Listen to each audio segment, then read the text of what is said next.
हाय दोस्तों, कैसे हैं आप सभी। मैं डॉक्टर आनंद फिर से अपने यूट्यूब चैनल पर आप सभी का स्वागत कर रहा हूं और आशा कर रहा हूं सभी ठीक है, मस्त हैं।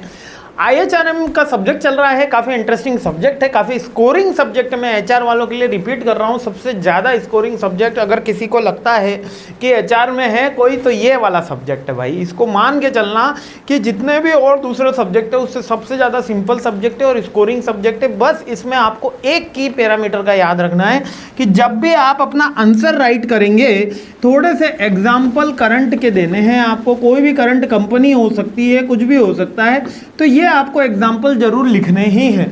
इसके अलावा हर चीज़ आपको थोड़ा सा ग्राफ बना के, चार्ट बना के एक्सप्लेन करनी है, ठीक है, क्योंकि अधिकतर इसके अंदर पॉइंट्स बहुत सारे हैं और सारी चीज़ें इसी तरीके से एक्सप्लेन करनी है।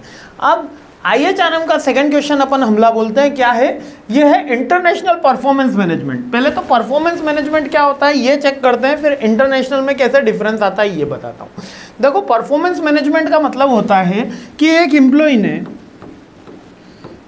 परफॉर्मेंस मैनेजमेंट, है ना, इसका मतलब अगर मैं बात करूँ तो एक एम्प्लॉय ने मिस्टर, ये हमारे एक्स हैं और एक हमारे मिस्टर पिंटू जी हैं, इन्होंने 1 घंटे में 40 यूनिट्स प्रोड्यूस करी और हमेशा पिंटू जी ने हमेशा अपनी आशा के अनुरूप 30 यूनिट प्रोड्यूस करी पर आवर।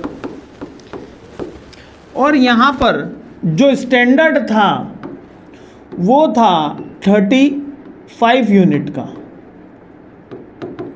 ठीक है। स्टैंडर्ड कितना था? 35 यूनिट। मिस्टर एक्स ने कितनी प्रोड्यूस करी? 40 यूनिट। मिस्टर पिंटू ने कितनी प्रोड्यूस करी? 30 यूनिट। ये बात आपको समझ में आ गई। तो आपको परफॉर्मेंस, अब अगर आपसे बात करी जाए कि सर इनका परफॉर्मेंस इवोल्यूशन करिए, तब आप कहेंगे कि मिस्टर एक्स ने बढ़ चढ़ के काम किया है तो इनको अप्रेजल इन्हीं को मिलना चाहिए। मिस्टर पिंटू ने बढ़ चढ़ के काम नहीं किया, उन्होंने तो काम चोरी करी है, तो उनके साथ क्या करा जाए? उनको ट्रेनिंग दी जाए और पता लगाया जाए कि किस कारण से इन्होंने कम यूनिट का प्रोडक्शन करा है। क्या वो स्लो थे, स्किल की कमी थी, क्या कारण रहा? पहले रीज़न पता होगा और उसके अकॉर्डिंग ट्रेनिंग नीड असेसमेंट होगा और वो ट्रेनिंग की पूरी एक्टिविटी होगी। यही इसके अकॉर्डिंग परफॉर्मेंस दिया जाएगा और इसके अकॉर्डिंग अप्रेजल दिया जाएगा, अगर पीस वेज सिस्टम में चल रहे हैं तो। और अगर आवरली बेस्ड है तो दोनों को सेम ही मिलेगा, क्योंकि इन्होंने भी 1 घंटे काम किया, इन्होंने भी 1 घंटे काम किया है, तो इसलिए पीस वेजेस सिस्टम बहुत सी कंपनी फॉलो करती है। अब ये सेकंड पार्ट हो गया, लेकिन फर्स्ट पार्ट के अंदर इसका जितना भी हम इवोल्यूशन कर रहे हैं इसी को ही परफॉर्मेंस मैनेजमेंट बोला जाता है। इसमें ये जो 40 हैं इन्होंने करा है, इनको और मोटिवेट करना है कि ये 40 से भी ज़्यादा प्रोड्यूस करें, और मिस्टर पिंटू को और मोटिवेट करना, मिस्टर पिंटू को कि वो कम से कम भैया 40 यूनिट तक तो पहुँचो, क्योंकि मिस्टर एक्स वहाँ तक पहुँच गए। भले ही स्टैंडर्ड 35 का है, लेकिन इनको भी अदर एम्प्लॉय के इक्वल पहुंचने के लिए मोटिवेट करना है। यही पूरा का पूरा परफॉर्मेंस मैनेजमेंट कहलाता है। परफॉर्मेंस मैनेजमेंट में अंदर हम एनालिसिस ऑफ द परफॉर्मेंस करते हैं और अकॉर्डिंग देयर एनालिसिस हम ट्रेनिंग का पता लगाते हैं और अप्रेजल पॉइंट करते हैं और कंपनसेशन गिवन करते हैं। इसी को ही परफॉर्मेंस मैनेजमेंट बोलते हैं। लेकिन जब हम इंटरनेशनल वर्ड लग गया तो इसमें हम यही सारी की सारी जो बातें हैं ये ग्लोबल लेवल पे करेंगे।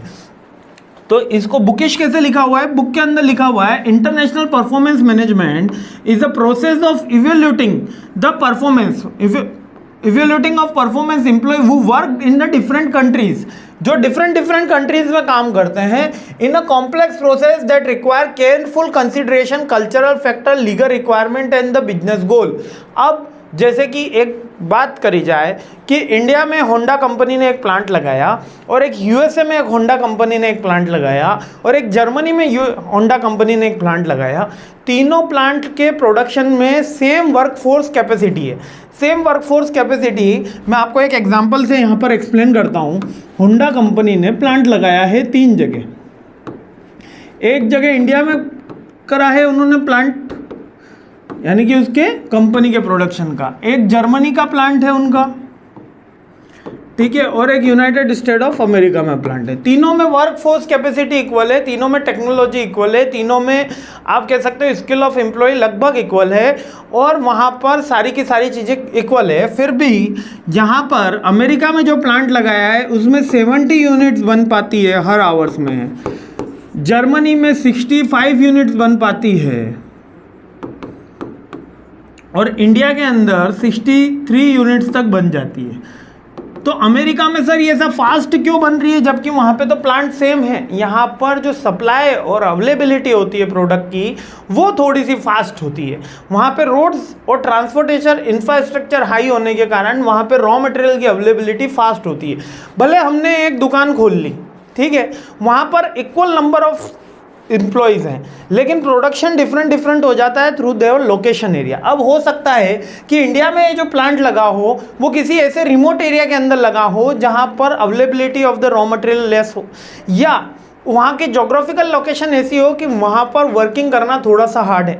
अगर पर्वत पे अगर कहा जाए, जैसे कि अगर पहाड़ के ऊपर किसी को काम करना हो जहाँ पे ऑक्सीजन लेवल लो है, वहाँ पर ये हाई प्रोडक्शन माना जाएगा। और अगर रोड पे अगर बात करी जाए जहाँ पर एकदम खुले मैदान है, वहाँ पर ये प्रोडक्शन लो प्रोडक्शन माना जाएगा। यहाँ पे ये हाई मान रहे पर्वतों पर काम करने वाला, और अगर ये रोड पर हो रहा है या लैंड पर हो रहा है इसको लो मान रहे।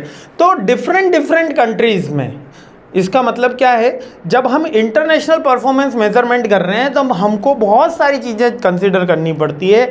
वहाँ का कल्चर कंसीडर करना पड़ता है, वहाँ का टाइम जोन कंसीडर करना पड़ता है, वहाँ की लीगल रिक्वायरमेंट कंसीडर करनी पड़ती है, वहाँ का स्किल सेट कंसीडर करना पड़ता है। इसके अलावा वहाँ पे डेमोग्राफिकल जो लोकेशन है उसके अकॉर्डिंग भी प्रोडक्शन चेक करना पड़ता है, ठीक है। तो उसके अकॉर्डिंग परफॉर्मेंस मेजरमेंट होती है। यूनिट्स वाइज आप मेजरमेंट करने जाओगे तो गलत होगा। इसका मेन मुद्दा यह है कि हर कंट्री का मेजरमेंट का एक अलग पहलू है, ठीक है। तो इसमें कौन कौन से पहलू अपन को देखने पड़ते हैं। सबसे पहला देखना पड़ता है अपन को कल्चरल डिफरेंस, कि कल्चरल डिफरेंस कितना है, उसके अकॉर्डिंग अपन परफॉर्मेंस का मेजरमेंट करेंगे। लीगल रिक्वायरमेंट कैसी है, लीगल रिक्वायरमेंट के अकॉर्डिंग के मीन्स के वहाँ पर कितने ट्रेनिंग की ज़रूरत थी, किस स्किल सेट की ज़रूरत थी, क्या पर्टिकुलर वहाँ पे इससे ज़्यादा वर्किंग कराई जा सकती थी, क्या गवर्नमेंट कहती कि आप 8 घंटे 10 घंटे से ज़्यादा वर्कर को वर्किंग नहीं करा सकते, ऐसा लीगल ऑब्लिगेशन बन गया तो प्रोडक्शन वहाँ पर लो आ रहा है। और कहीं पर इस तरीके का लीगल ऑब्लिगेशन नहीं है, वहाँ पर क्या हो रहा है, एक्सप्लॉयटेशन हो रहा है वर्कर्स का, वहाँ पर प्रोडक्शन हाई आ गया। तो इसका ये मतलब नहीं कि लो प्रोडक्शन वाली जगह ने कम परफॉर्मेंस करी है, नहीं, वहाँ पे लीगल रिक्वायरमेंट थी। और बिजनेस का गोल क्या है, हर कंपनी के हर लोकेशन पे बिजनेस का टारगेट अलग अलग होता है। ऐसा नहीं है कि जर्मनी वाली यूनिट को भी 2 लाख यूनिट बनानी है और इंडिया वाली को भी 2 लाख बनानी है। इंडिया वाली को हो सकता है 1.5 लाख बनानी है, तो उसके अकॉर्डिंग उसका प्रोडक्शन लो हो सकता है ना। और यूएसए वाली को 4 लाख यूनिट बनानी हो, इसके अकॉर्डिंग उसका प्रोडक्शन चेक किया जाएगा। तो बिजनेस का गोल अपन को चेक करना है, कल्चर डिफरेंस अपन को चेक करना है, लीगल रिक्वायरमेंट अपन को चेक करनी है, और इसके अलावा भी बहुत सी चीज़ें हैं जैसे कि एम्प्लॉयज़ के कल्चरल डिफरेंस भी अपन चेक कराते हैं आगे। और इसके अलावा कौन कौन सी चीज़ें इंटरनेशनल परफॉर्मेंस मैनेजमेंट में अपन चेक करते हैं, इसके 3 पॉइंट के अलावा अदर मेजरमेंट कौन कौन से। एक तो गोल, कि जिस कंपनी को जिस यूनिट को जितना गोल दिया गया था उसके अकॉर्डिंग, यानी कि उस पर्टिकुलर कंपनी का स्टैंडर्ड, उस पर्टिकुलर कंपनी का स्टैंडर्ड फिक्स कर रहा हूँ मैं। समझ में आ रहा है ना कि देखो हर जगह एक बात नहीं हो सकती। ये इंटरनेशनल परफॉर्मेंस मैनेजमेंट कहता है, ये कहता है कि अगर इंडिया में आपको परफॉर्मेंस चेक करनी है तो इंडिया के रूल्स रेगुलेशन, यहाँ के कल्चर, यहाँ के क्लाइमेट के अकॉर्डिंग आपके गोल सेट होंगे और उसी के अकॉर्डिंग परफॉर्मेंस मेजरमेंट होगी।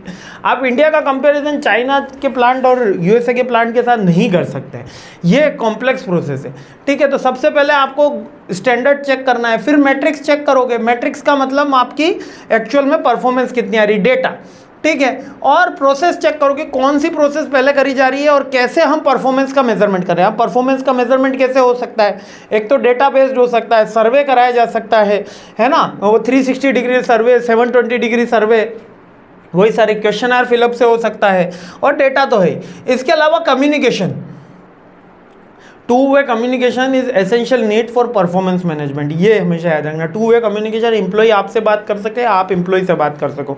वरना कितनी बार ऐसा होता है कि एम्प्लॉय को कुछ प्रॉब्लम होती है, वो अपनी प्रॉब्लम मैनेजमेंट के साथ शेयर नहीं कर पाता और उससे उसका जो परफॉर्मेंस है वो लो हो जाती है। Next, training of the employ. अगर जिस प्लांट में जहाँ पर ऑर्गेनाइजेशन में ज़्यादा ट्रेनिंग अवेलेबिलिटी कराई, वहाँ पर स्किल भी ज़्यादा होगी और वहाँ पर परफॉर्मेंस भी आई आएगा। और रिव्यू करना है सारी की सारी चीज़ों को, ठीक है।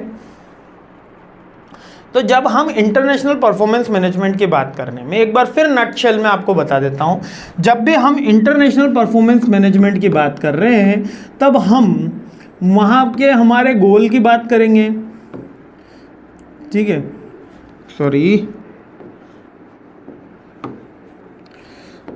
वहाँ के हमारे गोल की बात करेंगे, वहाँ का गोल मतलब कि कितना स्टैंडर्ड्स है, ठीक है। वहाँ के आपके कम्युनिकेशन की बात होगी, वहाँ पे आपकी ट्रेनिंग की बात होगी,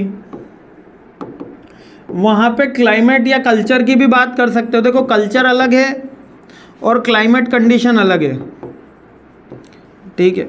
इसके अलावा आपको ये सारी की सारी प्रोसेस को एक बार रिव्यू भी करना होगा। इसके अलावा डेटा के ऊपर भी बात होगी जिसको मैट्रिक्स बोला गया है।